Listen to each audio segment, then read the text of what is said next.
Hello friends, क्या हाल चाल है जी।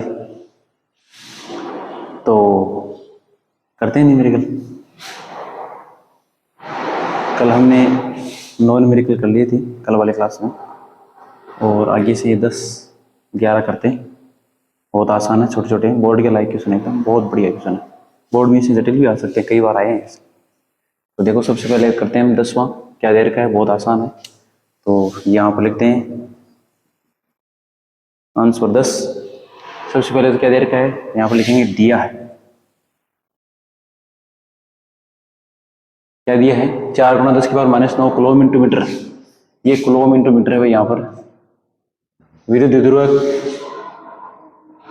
द्विध्रुव आघूर्ण का कोई विद्युत द्विध्रुव है 5 × 10⁻⁴। तो यहाँ पर लिख देते हैं पहले तो ये P बराबर दे रखा है आपको 4 × 10⁻⁻9 कूलम इंटू मीटर। फिर आपको विद्युत द्विध्रुव है 5 × 10⁻⁴ न्यूटन। तो E बराबर आपको है 5 × 10⁻⁴ न्यूटन बाई कूलम। परिमाण के किसी एक समान विद्युत क्षेत्र की दिशा से 30 डिग्री पर संरेखित है। तो थीटा बराबर कितना देर का है, 30 डिग्री। विद्युत द्विध्रुव पर कार्य बल आघूर्ण का परिमाण क्या कीजिए, मतलब आपको टॉ पूछा जी।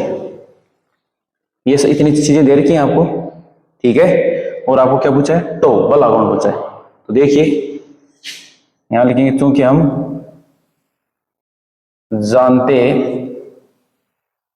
है कि, तो टॉ बराबर क्या होता है जी, पी साइन थीटा। पी कितना देर का आपको 4 × 10⁻⁹। ई कितना देर का आपको 5 × 10⁻⁴। फिर आपको साइन 30 डिग्री, ठीक है। तो करते हैं मल्टीप्लाई। तो देखो 520 गुणा 10⁻⁻9 है, 10⁻⁴ है, 10⁻⁻5। साइन 30 डिग्री का मान 1/2। तो ये काट दिया देखो जी। तो ये 10⁻⁻5 है, ये 10 है, तो 10⁻1 है, तो कितना बचा 10⁻⁻4। तो ये आ गया 10⁻4। अब यहां पर मात्र क्या आने वाला, तो देखिए पी का क्या है जी, कूलम इंटू मीटर। ई का क्या है, न्यूटन बाई कूलम। तो कूलम से कूलम कट गया, क्या रहेगा जी। यहां पर देखो, मैं लिख देता हूं, यहां पर देखो ऐसे, जैसे मान लीजिए है, तो यहां पर देखो क्या क्या आने वाला है, तो coulomb into metre into newton बटे कूलम। तो कूलम से कूलम कट गया, तो क्या रहेगा जी, न्यूटन इंटू मीटर रह चुका है जी, ठीक है। तो मैं इसको लिख देता हूं यहां पर, न्यूटन इंटू मीटर। ये लो साहब, ये आपका आंसर कंप्लीट हो गया जी, ठीक है। तो आप स्क्रीनशॉट ले सकते हैं इसका।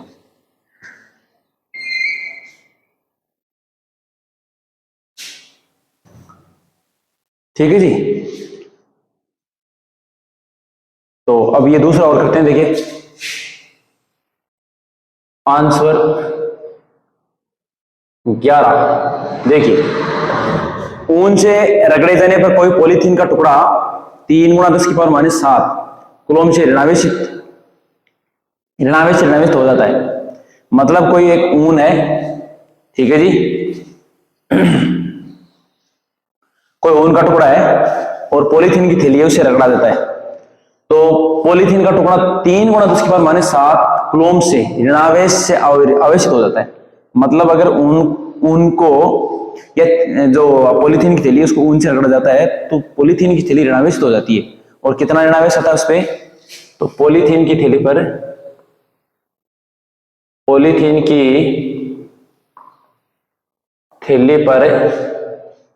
ऋणावेश,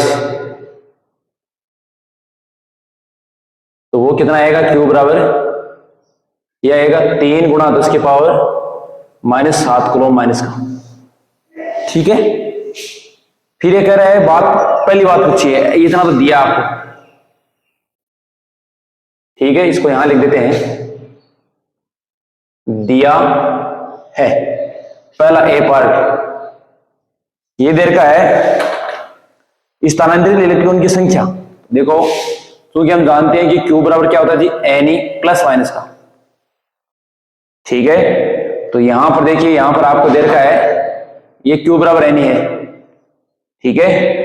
तो यहां पर हम N बराबर निकालते हैं तो Q बटे E क्या आएगा, Q बटे E आएगा, ठीक है। अब देखो तो या Q का मान कितना है, माइनस का 3 गुणा 10 की पावर माइनस 7 बटे E इलेक्ट्रॉन है, इलेक्ट्रॉन पर चार्ज है माइनस का 1.6 गुणा 10 की पावर माइनस 19, ये इससे कैंसिल, ठीक है। तो देखो ये पॉइंट होगी तो ऊपर कितना हो जाएगा 30 गुणा ये ऊपर जाएगा तो 10 की पावर माइनस 7 प्लस 19 बट्टे में 16, तो देखो ये n बराबर कितना आ गया 16 को 16, ठीक है। कितना रहेगा जी 14 रहेगा शेष, तो लग गया पॉइंट। तो ये आ जाएगा आपका लगभग 1.87 गुणा 10 की पावर कितना रह गया जी, ये 19 और ये 7 कितना रह गया 12, ठीक है। ये आने वाला सावन का, ये आ गया आपका सेकंड पार्ट, ठीक है। अब देखो पहला आपका 10वां न्यूमेरिकल है, आप कैसे सोल्व कर सकते हैं, मेरे ख्याल से एकदम इजी है, मैं इसको थोड़ा सा हटा देता हूं, ठीक है।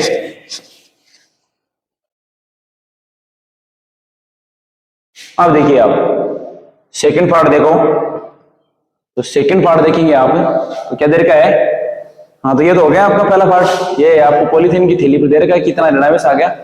तो पहला पार्ट पूछा कि बताओ उस पर कितना इलेक्ट्रॉन ट्रांसफर हुआ है, मतलब एक पॉलीथीन की थैली है, ऊन के कपड़े से रगड़ता है तो ऊन के कपड़े से इलेक्ट्रॉन पॉलीथीन की थैली पर आ चुके हैं, मतलब पॉलीथीन की थैली ऋणावेश हो चुकी है और ऊन धनावेश हो चुकी है।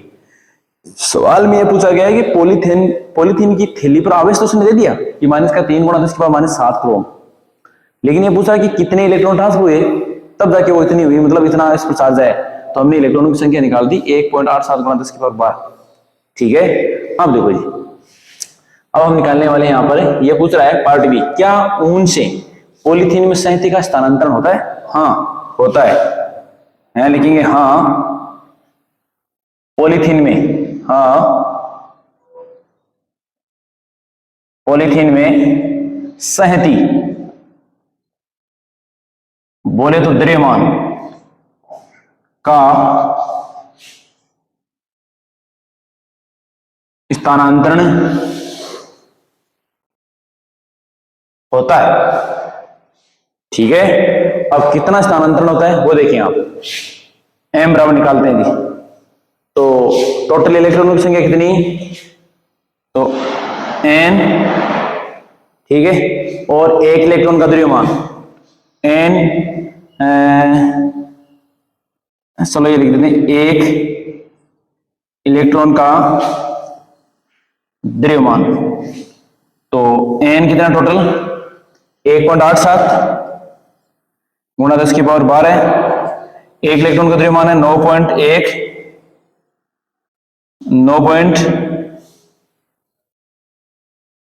गुणा 10 की पावर माइनस 31 kg, ठीक है। तो इसको इससे मल्टीप्लाई करेंगे तो ये द्रव्यमान कितना आने वाला है 1.7 गुणा 10 की पावर माइनस 18, 1.7 गुणा 10 की पावर माइनस 18 kg, ठीक है जी।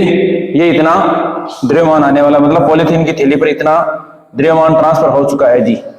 हालांकि ये बात पूछी नहीं गई है, कुछ इतना ही है क्या ऊन से पॉलीथीन में संहति का स्थानांतरण होता है, तो आपका जवाब बिल्कुल आंसर कि हाँ भाई, ये तो कन्फर्म है कि इलेक्ट्रॉन्स गए तो इलेक्ट्रॉन का द्रव्यमान तो और होगा, और एक इलेक्ट्रॉन का द्रव्यमान कितना होता है 9.1 गुणा 10 की पावर माइनस 31 kg, तो हमने वही लगाया और इलेक्ट्रॉन की संख्या से मल्टीप्लाई कर दिया, तो टोटल द्रव्यमान आ गया कि पॉलीथीन की थैली पर कितना संहति या कितना द्रव्यमान स्थानांतरित हुआ। आप स्क्रीनशॉट ले सकते हैं।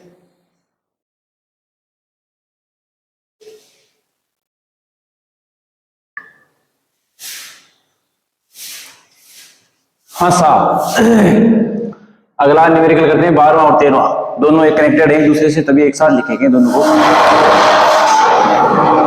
तो सुनिएगा, ये कह रहा है कि पहले हम करते हैं आंसर 12वें का, और उसका पहला पार्ट। तो पहला पार्ट करता हूं मैं, दिया है, यह कह रहा है कि दो विद्युत रोधी आवेशित तांबे के गोले ए और बी।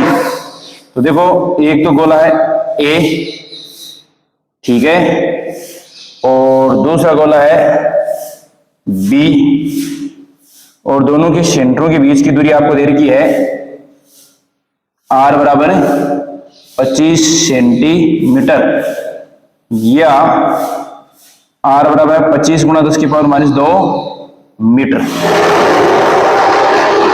फिर ये कह रहा है कि दोनों गोलों पर पृथक पृथक आवेश 6.5 गुणा 10 की पावर -7, तो इस पे है 6.5 गुणा 10 की पावर -7 कूलम, एंड इस पे भी कितना है 6.5 गुणा 10 की पावर -7 कूलम, दोनों पर इतना इतना आवेश।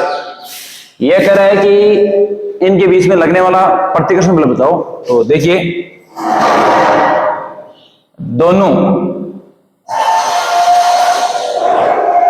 गोलों के बीच लगने वाला प्रतिकर्षण बल, तो वो है F बराबर के क्यूबी अपॉन आर स्क्वायर।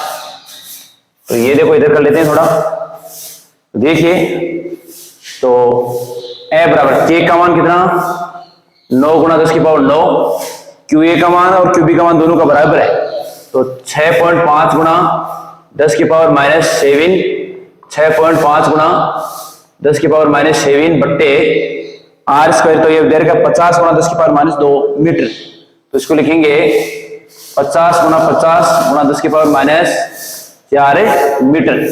इनको अब सोल्व करेंगे तो हम इनके बीच में लगने वाला बल कितना आएगा जी, आएगा 1.5 गुणा 10 की पावर -2 न्यूटन, 1.5 गुणा यह आएगा 1.5 गुणा 10 की पावर -2 न्यूटन। यह आपका आंसर आ चुका है जी, ठीक है, बहुत ही आसान है एकदम, ठीक है जी। ये साहब फिर ये क्या कर रहा है, यदि प्रत्येक गोले पर आवेश की मात्रा को दुगुना कर दिया जाए, सेकंड पार्ट कर लेते हैं इसी का, यहीं पे ये कह रहा है कि प्रत्येक गोले पर आवेश की मात्रा को दुगुना कर दिया जाए। तो देखिए तो Q दिया है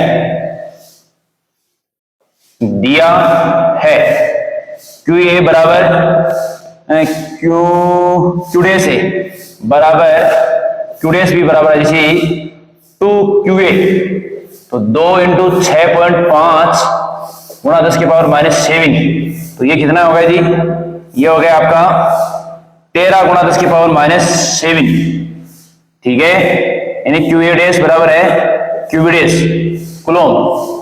ये इतना आवेश आ चुका है जी, और बीच की दूरी है, इन दोनों गोलों के बीच की दूरी वो कह रहा है कि आधी कर दो, तो R डैश की वैल्यू कितनी हो जाएगी, R/2, मतलब इसको यूं भी लिख सकते हैं, हाँ ये हो जाएगा, कोई फर्क नहीं पड़ने वाला, देखो इतना ही लिख देते हैं फिलहाल। तो अब दोनों के बीच में बल निकालते हैं, देखिए तो देखो अब देखो बल कितना आएगा, तो K QA डैश और ये आएगा QB dash upon R dash square, ठीक है। तो देखिए तो K की वैल्यू है 9 गुणा 10 की पावर, थोड़ा सा इसको मैं हल कर देता हूं, थोड़ा सा सोल्व कर देता हूं। K तो ऐसा रख लेते हैं, QA डैश की वैल्यू कितनी है जी 2QA, तो ये हो जाएगा into 2QA into QB dash की वैल्यू भी कितनी है 2QA बट्टे में R डैश स्क्वायर की वैल्यू R/2, तो ये हो जाएगा R स्क्वायर बट्टे में 2 का वर्ग 4 आ जाएगा यहाँ। तो कुल मिला के देखा जाए तो देखो 4 दूनी 8, 8 दूनी 16, तो ये आ जाएगा हमारे पास 16 into K QA square upon R square, ये आपका इतना आ जाएगा जी, ठीक है। अब देखिए अब देखो, अब ये जो हमने किया है F बराबर, तो ये 16 इंटू देखो ये जो ये इसकी वैल्यू हमने निकाल दी है रही, ये एफ डैश निकाल देते हैं, सॉरी, ठीक है। तो इसको हम यूं लिख सकते हैं 16 into F dash, 16 into F, तो 16 इंटू एफ कितना निकला है 1.5 इंटू 10 की पावर -2।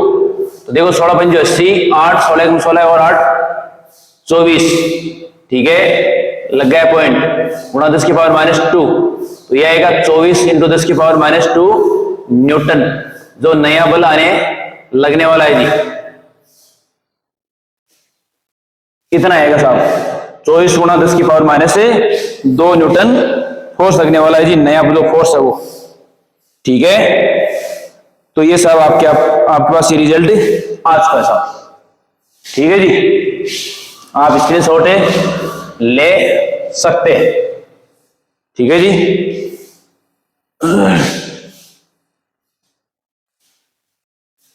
अब मैं अगला करने की कोशिश करता हूं, 13वां।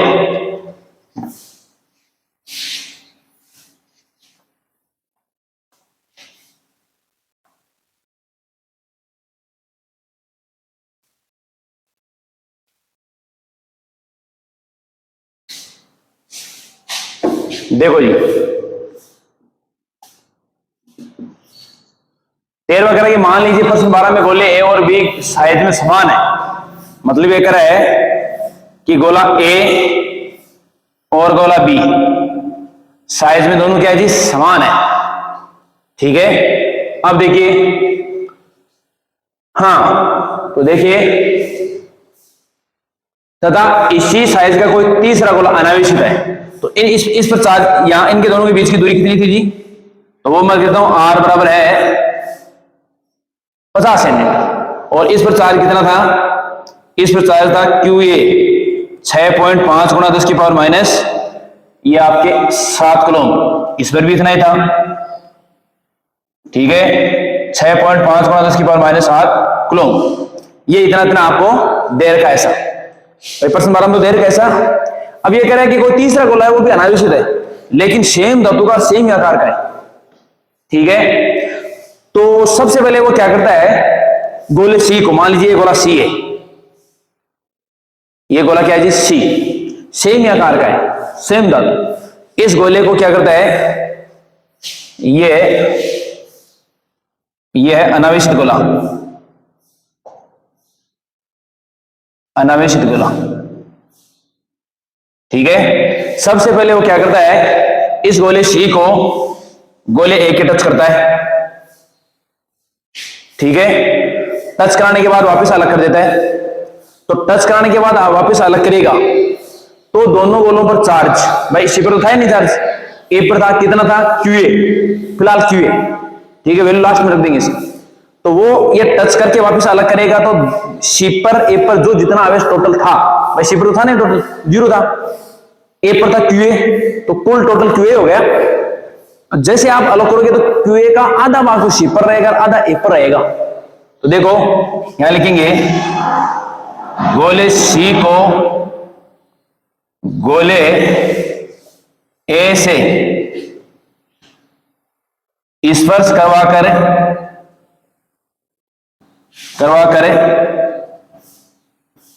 अलग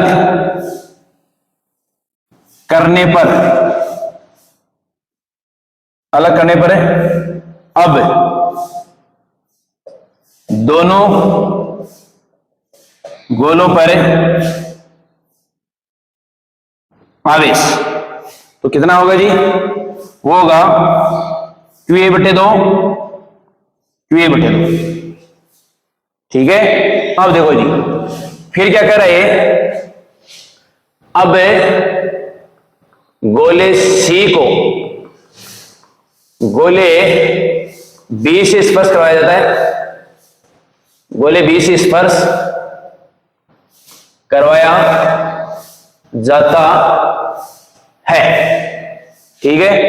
तो कुल आवेश, तो सी व बी पर कुल आवेश तो कितना होगा जी, भाई इस पर तो होगा QA/2, इस पर सी पर, और बी पर कितना है, बी पर भी है, ये मान लीजिए QB है, ठीक है ना, इतना है। लेकिन यह लिखेंगे क्योंकि क्यू ए बराबर क्यू बी है, इसलिए क्यू ए बटे 2 प्लस यहां पर भी क्यू ए, तो कुल मिला के कितना आ गया जी 3 बटे 2 क्यू ए आ गया कुल आवेश। तो अब देखो जी बीच से स्पर्श करवाया जाता है। अब देखो स्पर्श करवाने, या ऐसे लिखेंगे, गोले सी को गोले बी से स्पर्श करवाकर अलग कर दिया जाता है, अलग कर दिया जाता है तब दोनों गोलों पर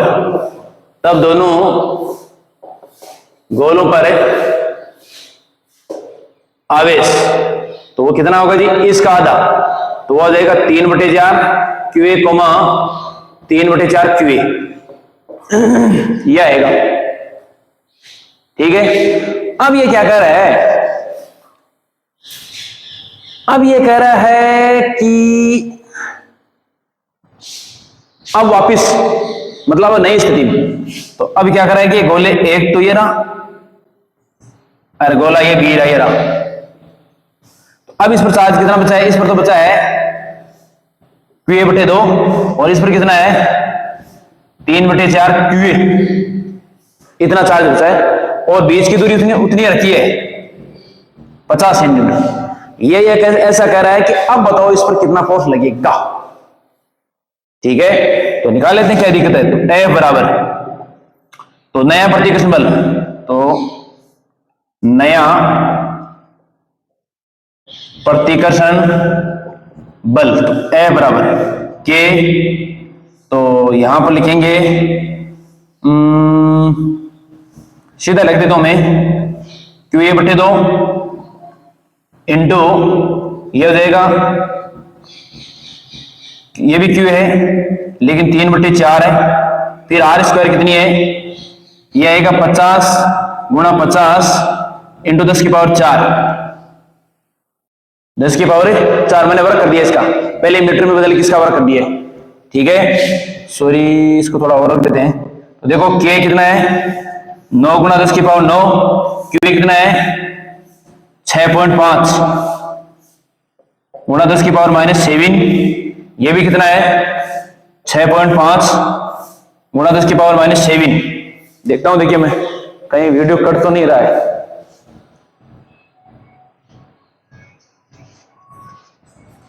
इसको हटा देता हूं थोड़ा सा मैं, हो सकता है ये कटे। यहां पर मैं डाटा रख देता हूं कि यहां पर ये क्यू ये रख देते हैं, यहां पर देखिए यह आ जाएगा K Q B upon R square. ठीक है, तो देखो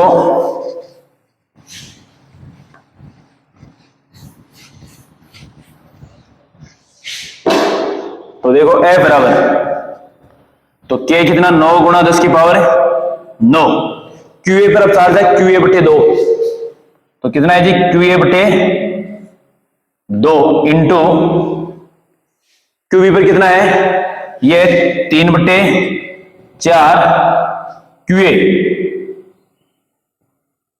ठीक है, आर स्क्वायर, तो आर स्क्वायर की वैल्यू कितनी है, ये आ जाएगी 50, तो 50 गुणा 50 इंटू 10 की पावर -4।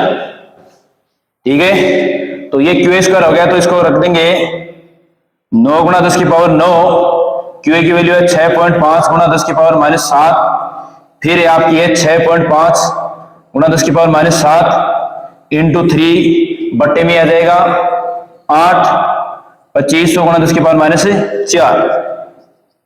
अब इसको आप सोल्व करेंगे तो नया प्रतिकर्षण बल आएगा 5.7 गुणा 10 की पावर -3, तो 5.7 गुणा 10 की पावर -3 न्यूटन, ये आपका आंसर फुल्ली फाइनल है जी। ठीक है, इतना ही आंसर आएगा साहब। ठीक है, थोड़ा सा ये समझने वाला क्वेश्चन है, बढ़िया क्वेश्चन है। ठीक है, तो आप स्क्रीनशॉट लें इसका, हम अगला क्वेश्चन करते हैं तब तक। हाँ जी, अगला क्वेश्चन करते हैं। क्वेश्चन नंबर 15 ये कह रहा है कि एक समान विद्युत क्षेत्र दे रखा है आपको सदिश के रूप में दे रखा है वेक्टर ई बराबर दे रखा है 3 गुणा 10 की power 3 I cap Newton by coulomb पर विचार कीजिए। पहला पार्ट, इस क्षेत्र का 10 सेंटीमीटर भुजा के वर्ग के उस पार्श्व से जिसका तल वाई जेड तल के समांतर है मुझे वाला फ्लक्स क्या होगा। ठीक है, तो मैं बता देता हूं कि किस प्रकार का है वो। ठीक है, जैसे मान लीजिए ये आपका अक्ष ले लेते हैं, ये है वाई एक्स, ठीक है, और ये साहब आपका जेड एक्स। ठीक है जी, इस प्रकार से ये एक्स, ये वाई एक्स, ये जेड एक्स। ठीक है, अब जो विद्युत क्षेत्र है वो तो आपको पता है कि इधर अक्ष की ओर दे रखा है, आई कैप दे रखा है ना, आई कैप एकांक सदिश है वो अक्ष की ओर होता है हमेशा। ठीक है, तो इसका मतलब जो विद्युत क्षेत्र आपको दे रखा है वो अक्ष के अनुदिश दे रखा है। मतलब सीधी सी बात है कि विद्युत क्षेत्र की दिशा अक्ष के ओर ही होगी, ऐसा दिया।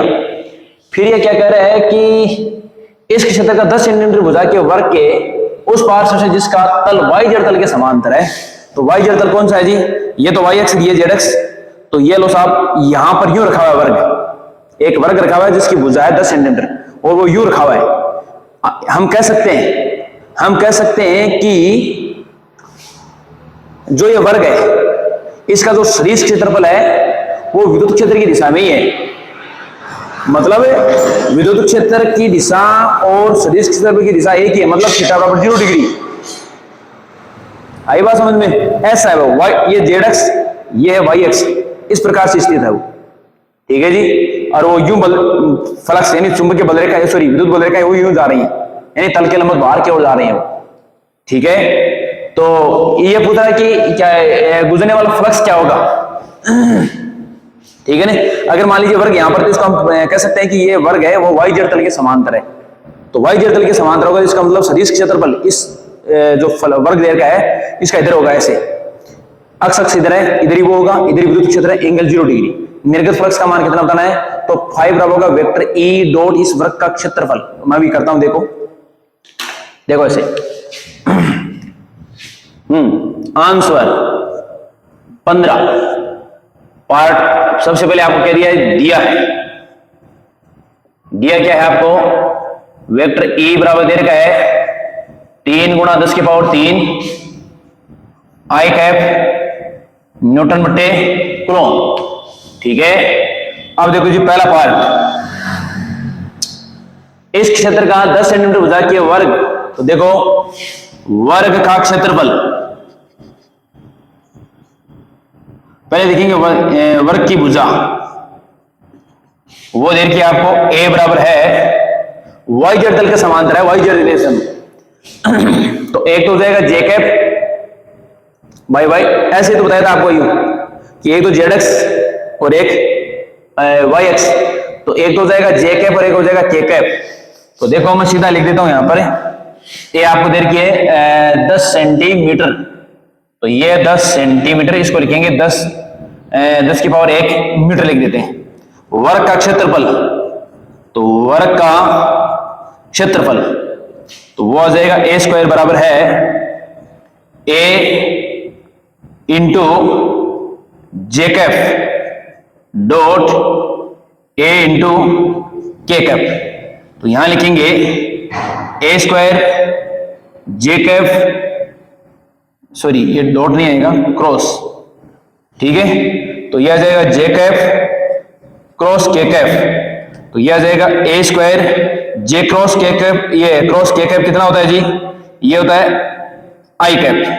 तो यह आ जाएगा आपका क्षेत्रफल, वर्ग का क्षेत्रफल। ठीक है, इसको हम यूं लिखें आप वेक्टर ए, तो इसको हम लिख देंगे वेक्टर ए। तो यह आ गया साहब आपका।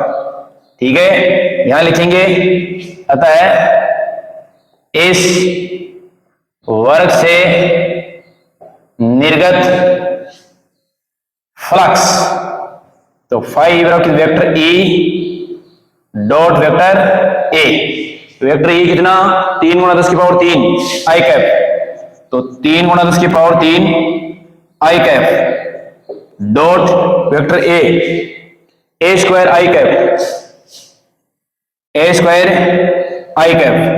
तो देखो ए स्क्वायर आपको कितना देर का, ये रहा ए कितना देर का है 10 की पावर माइनस 1 है। अब देखो यहां लिखेंगे 3 गुणा 10 की पावर 3 इंटू ये है 10 की पावर माइनस 1 करेंगे तो ये माइनस का 2 हो जाएगा, स्क्वायर कर रखा है। और यहाँ है आई कैप डॉट आई कैप, ठीक है जी। ये 10 की पावर 3 है, 10 की पावर माइनस 2 है, तो ये कितना आ जाएगा जी 30, ठीक है। आई कैप डॉट आई कैप की वैल्यू होती है 1, तो ये आ जाएगा 30। फाई ई बराबर मात्रा क्या होने वाला देखो, इसका है न्यूटन बाई कूलम, इसका है मीटर स्क्वायर, तो ये आ जाएगा न्यूटन इंटू मीटर स्क्वायर बटे कूलम। यह आपका आंसर क्लियर है जी, ठीक है। तो इसको आप स्क्रीनशॉट ले सकते हैं, ठीक है। अगला करते हैं, ले लिया होगा मेरे ख्याल से, तो चलिए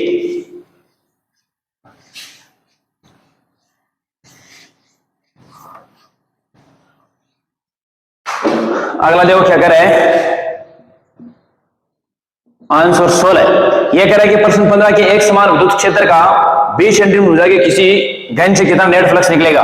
तो मैं आपको चित्र बना देता हूं, देखो जी।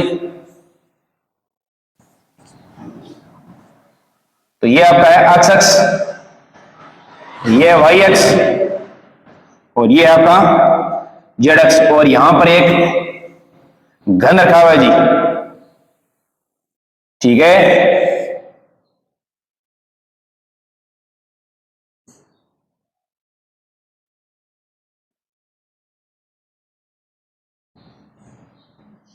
ठीक है, बल रेखाएं अंदर से यूं प्रवेश कर रही हैं, एक्स अक्ष का अनुदिश दे रखा है आपको विद्युत क्षेत्र, ये तो अंदर ये बल रेखाएं प्रवेश कर रही हैं और इधर से बाहर निकल रही हैं, ठीक है। तो कितना नेट फ्लक्स होगा जी, तो मैं आपको बताऊं, जितनी बल रेखाएं, जितनी विद्युत बल रेखाएं अंदर प्रवेश करती हैं,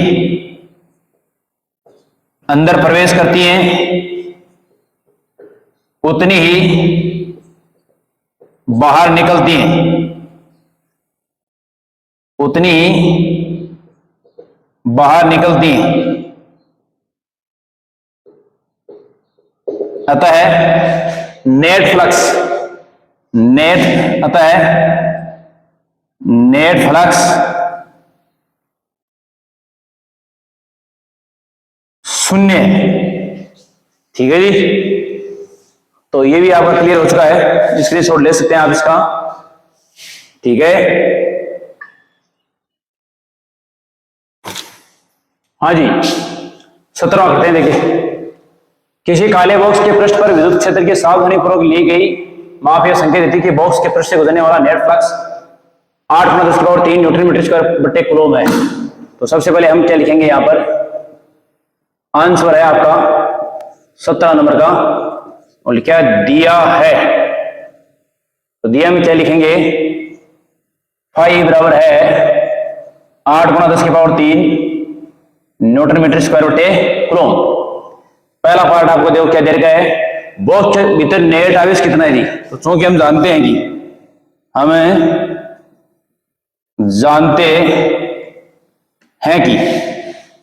तो फाई ई बराबर कितना है जी, ये होता है summation Q upon epsilon not coulomb Gauss के नियम से, यहां लिखेंगे गाउस के नियम से, या समीशन क्यू बराबर है फाई इंटू एप्सिलॉन नॉट। देखिए जी, तो देखो फाई कितना देर का आपको, ये देर का 8 × 10 की पावर 3, एप्सिलॉन नॉट है 8.85 × 10 की पावर -12।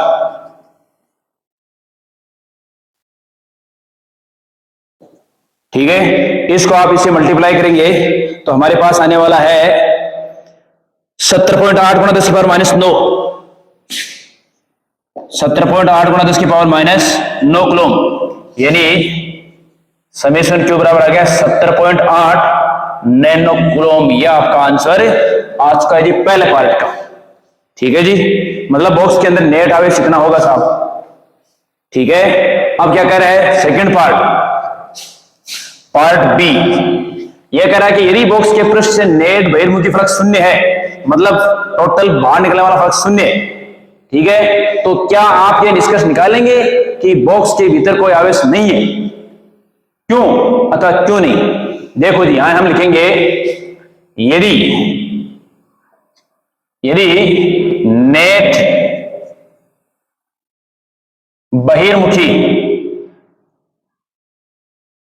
नेट बहिर्मुखी फ्लक्स शून्य है तो इसका मतलब यह नहीं है, तो इसका मतलब यह नहीं है कि बॉक्स के भीतर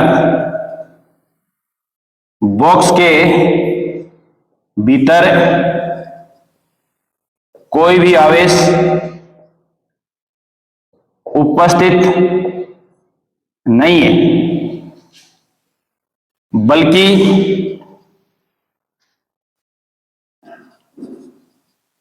यह आवश्यक है कि समीशन क्यू बराबर शून्य होगा। मतलब बॉक्स के भीतर जो नेट आवेश है उसका योगफल शून्य होना चाहिए, तभी आपका निर्गत फ्लक्स का मान क्या होगा जी? शून्य होगा, अदरवाइज नहीं होगा। हो सकता है कि अंदर मान लीजिए कोई विद्युत द्विध्रुव उपस्थित हो, भाई हो सकता है कि अंदर कोई विद्युत द्विध्रुव उपस्थित हो, तो विद्युत द्विध्रुव में तो आपको तो पता है कि समान परिमाण और विपरीत प्रकृति के आवेश रहते हैं, तो टोटल चार्ज 0 होता है। तो इसका मतलब यह नहीं कि आवेश उपस्थित नहीं है। यहां पर हमने क्या लिखा? यदि नेट बहिर्मुखी फ्लक्स शून्य है तो इसका मतलब यह नहीं है कि बॉक्स के भीतर कोई आवेश उपस्थित नहीं है, बल्कि यह आवश्यक है कि समेशन क्यू बराबर 0 होना चाहिए। ठीक है, तो आप स्क्रीनशॉट ले सकते हैं। ठीक है जी, अगला क्वेश्चन करते हैं हम लोग।